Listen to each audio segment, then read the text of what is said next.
Access, an inside look at what it takes to operate Iowa's largest entertainment and convention facilities. This is Iowa Events Center All Access from Iowa Everywhere.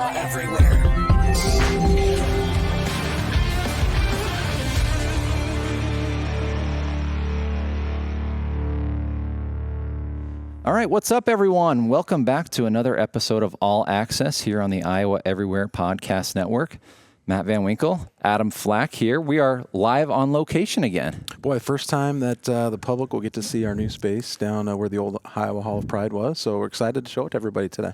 Absolutely. We are also welcoming a guest to our show. You want to introduce our guest, Adam? Yeah, our Assistant General Manager and Director of Convention Sales, Carrie Jackson, joining us, who's been, just intricately involved in getting this space up and ready and already booking it. And so we'll get to hear more about it today. Well, Carrie, thanks so much for coming on with us. Absolutely. Thank you. Like Adam said before we started here, we've only had one other guest on our show live on location here, and that was a wrestler. Can you live up to the hype of a wrestler? I'm not sure I can. That seems more exciting. Well, we are here in a beautiful new space here. Some might be familiar to some people that have been to the Hy-Vee Hall before, the old Iowa Hall of Pride. But Carrie, do you want to tell us about where we are today? Absolutely. So you're seeing our brand new Junior Ballroom. It's about 10,500 square feet.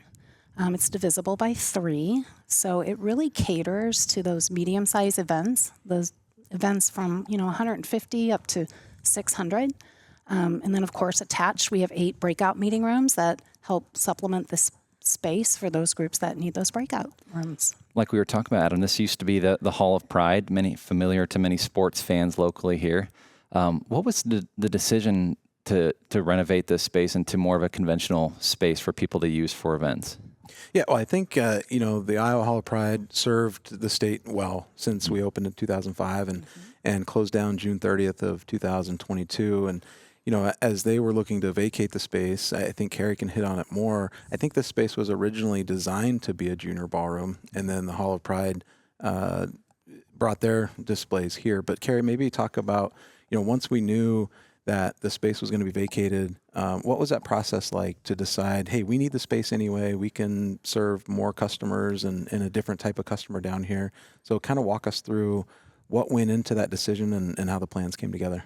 Yeah, once the Iowa Hall of Pride moved out in June of 2022, we really kind of did a walkthrough of this space with the Polk County Board of Supervisors and tried to just decide, what would be the most beneficial for this space. Mm-hmm. And we, just with working with all of these national and regional events, we have a need for more space. And again, to fit those medium-sized groups that don't necessarily need the grand ballroom space, but need a smaller space, for their event. Mm-hmm. So we worked with them. We got with an architect, OPN, and Whites to really pencil out what this might look like to convert the space. And then construction, we did the full proposal, presented it to the Polk County Board of Supervisors. They approved it. And then we started construction in January of this year. So you guys are calling this the Junior Ballroom. Like you mentioned, you have the Grand Ballroom upstairs. This one's going to accommodate maybe a smaller group, like you said. Talk about the types of events people might be able to use and rent this space. So we talked about maybe weddings, Yes, absolutely. Weddings, galas. Yeah. A lot of our groups are expanding their current space. So even existing repeat events are using this space for additional breakout space. But anything from that to exhibits, you could put exhibits in here down the whole concourse as well. So yeah, we can do just about anything in this space. It's pretty flexible. The thing I noticed when you walk in first here is just how bright and open it is. You got the big windows down the hallway. And the nice thing too is it's very accessible. You're almost overlooking downtown Des Moines as you walk out here. Really easily accessible to lots of things right outside of the event center space too. Yes, it's very flexible. There's a parking lot just south of the building here, plenty of parking further south. So yeah. We've also talked about there's great outdoor space here too, which never has been utilized because it's been kind of that opening to the Iowa Hall of Pride, and they didn't have a use for that space. But down the road we could see receptions pouring out into the lobby spaces, and there's a space just outside of Hy-Vee Hall that maybe could be used for that as well. So now you can talk indoor, outdoor, and giving people more flexibility. The cool thing you mentioned too is that you can divide this into thirds, right? So you mentioned you can have A, B, and C. If you're having a smaller group, you can close off one of these sections and really tailor it to what your event needs, right? Yes. Just like you said, there's 3 sections. So section A is about 2,600 square feet. Section B is about 5,400 square feet. And then section C is about another 2,600 square feet. So very flexible. When do you anticipate people being able to rent this space and being able to use it? Well, we actually have our first event on August 6th. So it's right around the corner. They'll be putting doors in this week. And Friday, we will be doing a walkthrough, doing a punch list. So the only thing holding us back is we don't have our freight elevator operable yet, but that should come late August into first part of September. I know projects like this take a lot of people, a lot of time, a lot of planning. Talk about the process that went into that, as far as the design. We were talking about reusing some of the items that were in the Hall of Pride, as far as the wood paneling and stuff like that, bringing that in here. Talk about the planning and all the effort that went into making this possible. Yeah, the design really started with OPN. They put together the conceptual design for us, and then we just presented it in front of the county, which they loved. And that really took a good 6 months, probably from that June to December, to fine tune it a little bit and then start bidding it out. I think they started bidding it out in October-ish to really get a good scope of what the project was going to cost. But then, construction started late January into February, and it's been full speed ahead since then. This project getting done is a huge milestone for us. We're coming up on our 20th anniversary of this building, and obviously we've had partnership with Hy-Vee for 20 years. The building needs updates every so often, right? And so not only is this space redone, but a lot of the other spaces in this building have been refreshed as well. Can you talk about some of those? Yeah, we took the meeting room level, 101 to 108, which is just adjacent to here, and that has been fully redone with carpet, paint, and that sort of thing. And then we also went up into Hy-Vee Hall, the actual exhibit halls themselves, and did a full repaint of the exhibit halls. So we've been which was much needed. It was very needed, yeah. After being 20 years old, the color scheme looks way better. Yeah, absolutely. And there are so many events. I mean, you talk about between Wells Fargo Arena bringing in the big events. You think about Hy-Vee Hall, the Community Choice Credit Union Convention Center over there, bringing in maybe some of those larger scale galas. This is really kind of that, like we talked about, that happy medium for people that want something that's not as big as that, something that really can accommodate that. And there really isn't something like that downtown like this, right? Right. I mean, you have good options because there's, the Hilton has a ballroom, the Marriott has a ballroom, the Renaissance Savory has a ballroom. So, that is all those groups can utilize those as well. But when we're getting into those bigger national events, it's just supplementing that, giving them extra space here at the center where majority of their event is taking place. And you've got the hotel that's really not too far by too, so that makes it really convenient for people that are having those, maybe the weddings, the things that are going to be people drawing them over for maybe a couple days, right? Absolutely. That's just right up the street right here off of Park, or you can take the skywalk, if it's inclement weather. We also talked about the people that want to bring in maybe some AV audio visuals into this space, so they're having maybe a speaker in here. Talk about the capabilities that this room can have. Absolutely. We have an in-house audiovisual provider, Markey's Audiovisual. They can help with any audiovisual. We also allow outside audiovisual companies to come in, but it's pretty flexible depending on where you want to put the front of the room and where you want your AV to be set. So whether you need to rig something from the ceiling, screens, or lighting, you have the ability to do that as well. You talked to Adam that 20 years it's been for the Iowa Event Center here.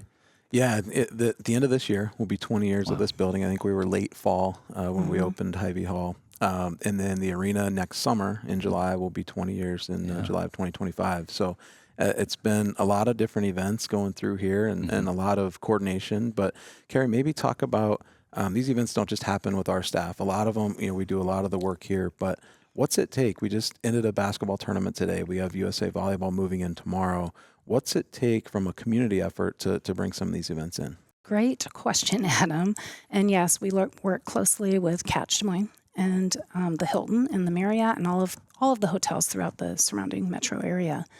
It starts with our sales team. We book events inside 18 months, and then we work with Catch Des Moines to book national and regional events that bring hotel room nights and economic impact to the city. So we work with their sales team 18 months and further out.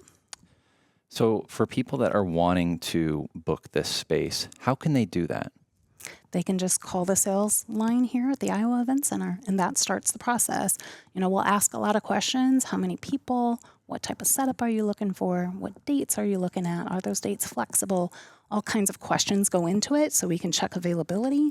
Yeah. But it's as simple as just calling one of our sales team I'm sure members. people that have come down for concerts and events have seen the construction and stuff going on here.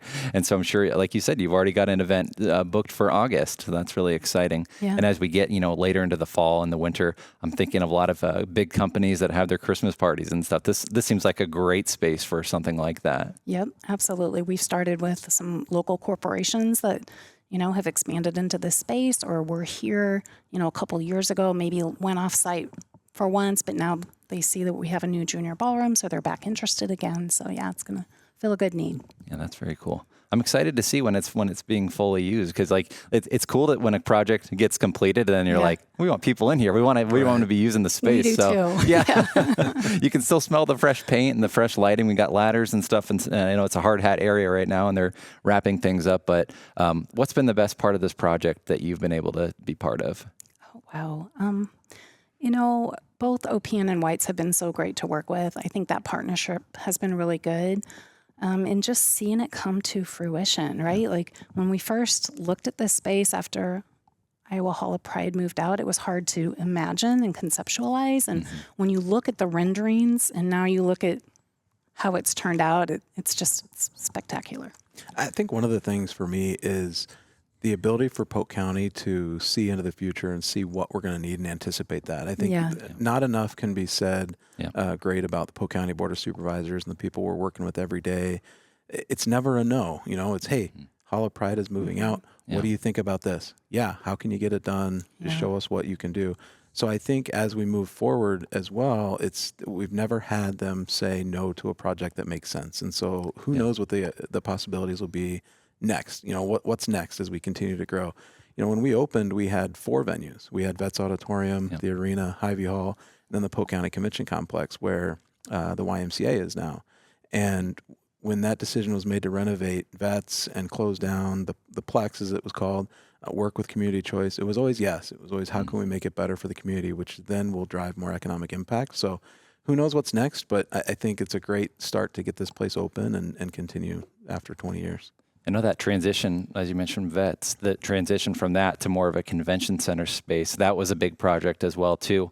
How have you kind of seen the fruits of that labor paying off at, maybe a smaller scale here that we're in here with the Junior Ballroom, but something like the Community Choice Convention Center, how has that been able to meet the needs of this community as well? It actually has increased revenues because we had everything under one central campus, right? You didn't have to walk 2 blocks or 3 blocks down the road to get to the Polk County Convention Complex. Right. And then that led to the opening of the attached Hilton, which is just one more step in becoming a convention center, with an attached hotel. We needed that to grow our business, and we've done that year over year.